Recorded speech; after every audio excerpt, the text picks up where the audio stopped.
Imagina o cenário. Você está a 700 metros de profundidade. É uma escuridão quase total. O ar é pesado, quente, e com você tem outras 32 pessoas.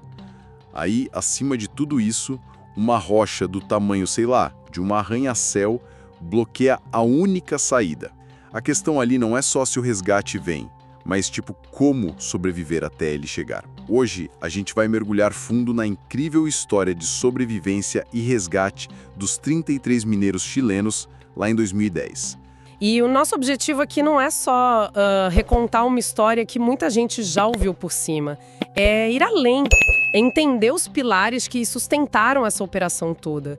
A liderança que surgiu sob uma pressão que a gente nem consegue imaginar lá embaixo, a engenharia super inovadora na superfície e, talvez o mais fascinante, a psicologia de um grupo que viveu por 70 dias, tipo, no limite entre a esperança e o desespero total. Ok, então vamos pro começo de tudo. 5 de agosto de 2010. Mina San José, deserto do Atacama. Uma mina com 120 anos de história e uma reputação, francamente, bem ruim de segurança. 2 da tarde, mais ou menos, a montanha cede. Um barulho ensurdecedor, poeira para todo lado e depois, silêncio. E 33 homens de 19 a 63 anos estão presos. E as condições ali logo de cara eram brutais. Não é só o soterramento, né? É um calor de 45 graus, uma umidade altíssima. O refúgio onde eles conseguiram se abrigar era do tamanho de um apartamento pequeno, para 33 homens. E o mais assustador de tudo, o silêncio. A ausência completa de comunicação. Por 17 dias, para o resto do mundo, eles estavam, muito provavelmente, mortos. E é nesse vácuo, nesse nada, que a sobrevivência de verdade começa. As fontes mostram uma figura central, né? Luiz Urzua, o supervisor de 54 anos. Ele assume a liderança quase que na hora. Mas eu fico pensando, como é que se impõe disciplina para 32 homens em pânico? No escuro, encarando a morte. A fonte dá alguma pista sobre isso? Sobre a psicologia dessa liderança? Essa é uma ótima pergunta, porque não foi uma liderança tipo autoritária, foi muito mais inteligente. Urzua usou a autoridade que ele já tinha como supervisor para criar o que a gente poderia chamar de uma democracia forçada. A primeira decisão, a mais crucial, foi sobre a comida. O que eles tinham, assim a fonte detalha, era comida para 2 homens por 2 dias. E eles eram 33. Espera aí, para 33 homens? O que eles tinham exatamente: 2 latas de atum, 1 lata de pêssego e tipo 1 litro de leite. E o Urzua não impôs o racionamento. Ele apresentou o problema para o grupo e eles votaram. A decisão de todos foi 1 colher de atum e 1 gole de leite a cada 48 horas, por pessoa. E isso transformou a obediência num compromisso de todo mundo. Ele não era um ditador, ele era um facilitador. Nossa. E a água, que é o mais básico, vinha dos radiadores dos caminhões. Água contaminada com óleo.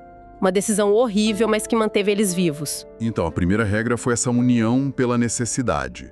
E as outras?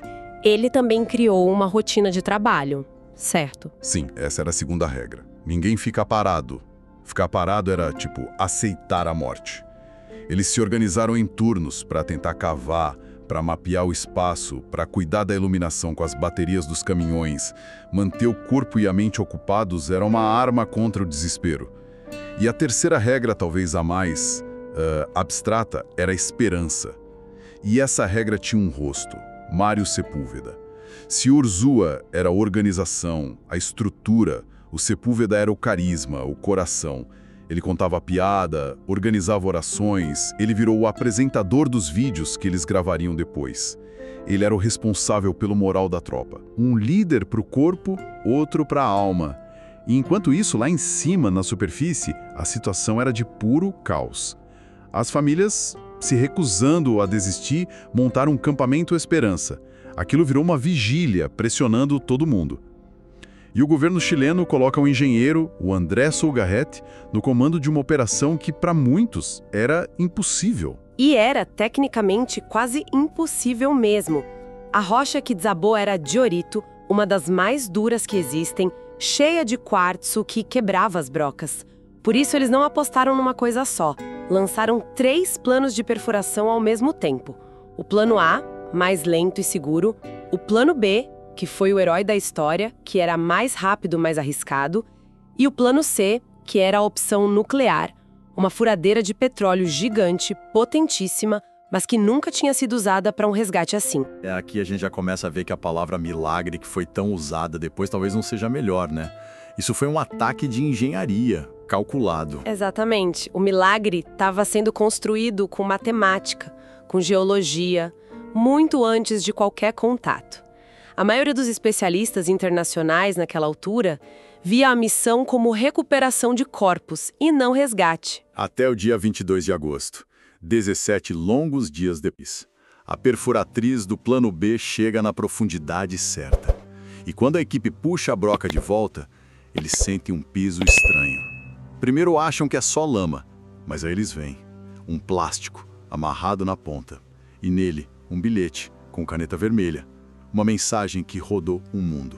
Estamos bem no refúgio, os 33. Incrível. Esse bilhete mudou absolutamente tudo. A reação foi de euforia global. De repente, uma tragédia chilena virou a maior história do planeta. A missão deixou de ser só encontrar e passou a ser manter vivos. Certo, a comunicação foi estabelecida por esse duto minúsculo. Mas aí surgem outros problemas, né?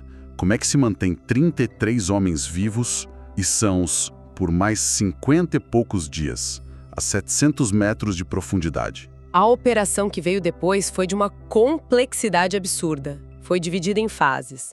Primeiro, a nutrição. Eles usaram uns tubos de 10 centímetros que apelidaram de palomas, tipo pombo-correio. Começaram mandando um gel nutritivo, depois sopas e finalmente comida sólida. A fonte diz que alguns mineiros perderam mais de 10 quilos naquele primeiro período. 10 quilos em 17 dias?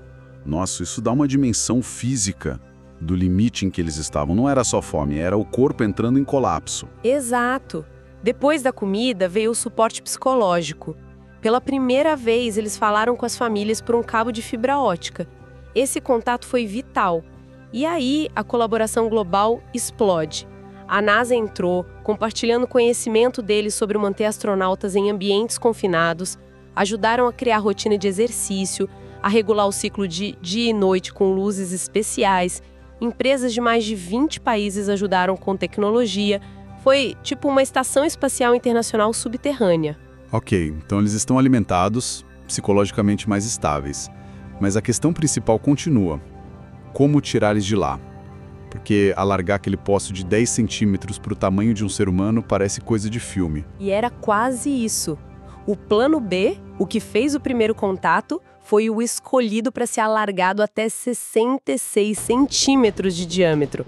Mal o suficiente para um homem passar com o ombro encolhido. E enquanto essa perfuração super lenta acontecia, uma equipe da Marinha chilena projetou e construiu a cápsula de resgate.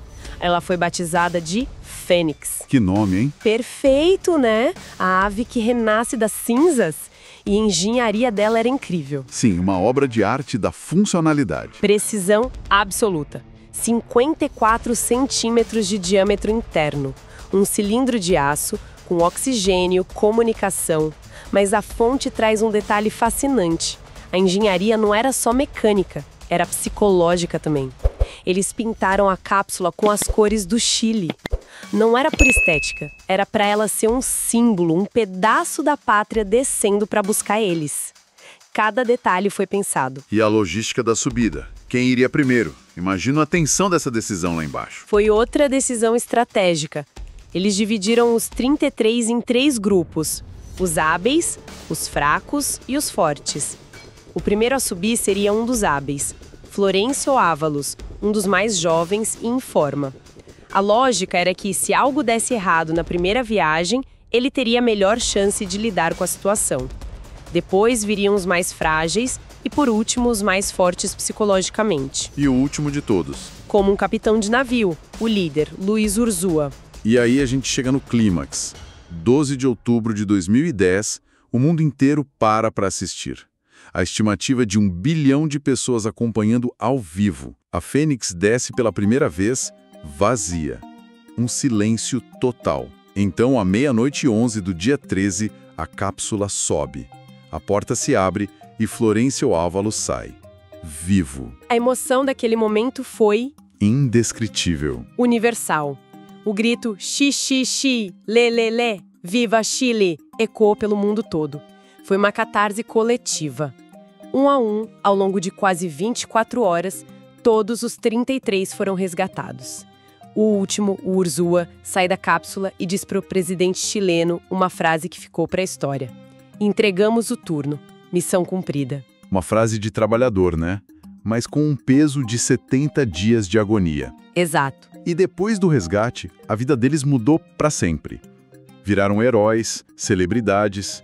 A história virou livro, filme de Hollywood. Mas as fontes mostram que a vida depois não foi nada simples.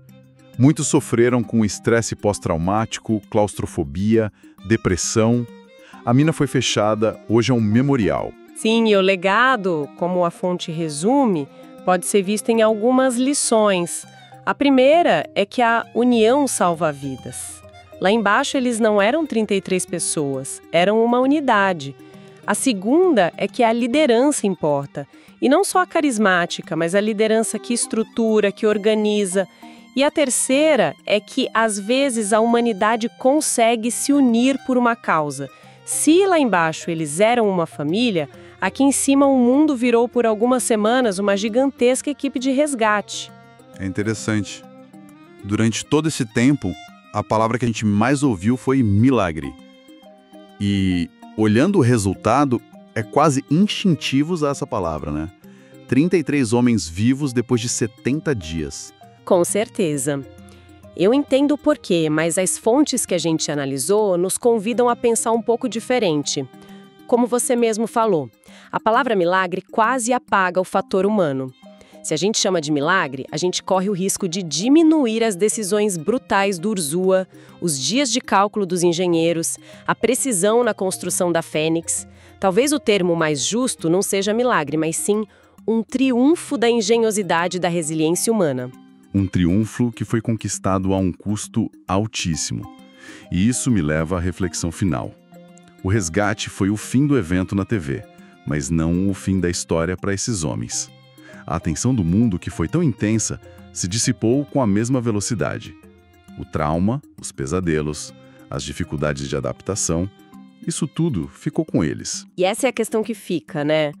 Quando uma história de sobrevivência como essa termina pra gente, que assiste de longe, o que acontece com quem viveu aquilo? A nossa responsabilidade coletiva, a nossa atenção, simplesmente acaba quando a transmissão ao vivo termina? É uma pergunta bem incômoda sobre a natureza da nossa empatia.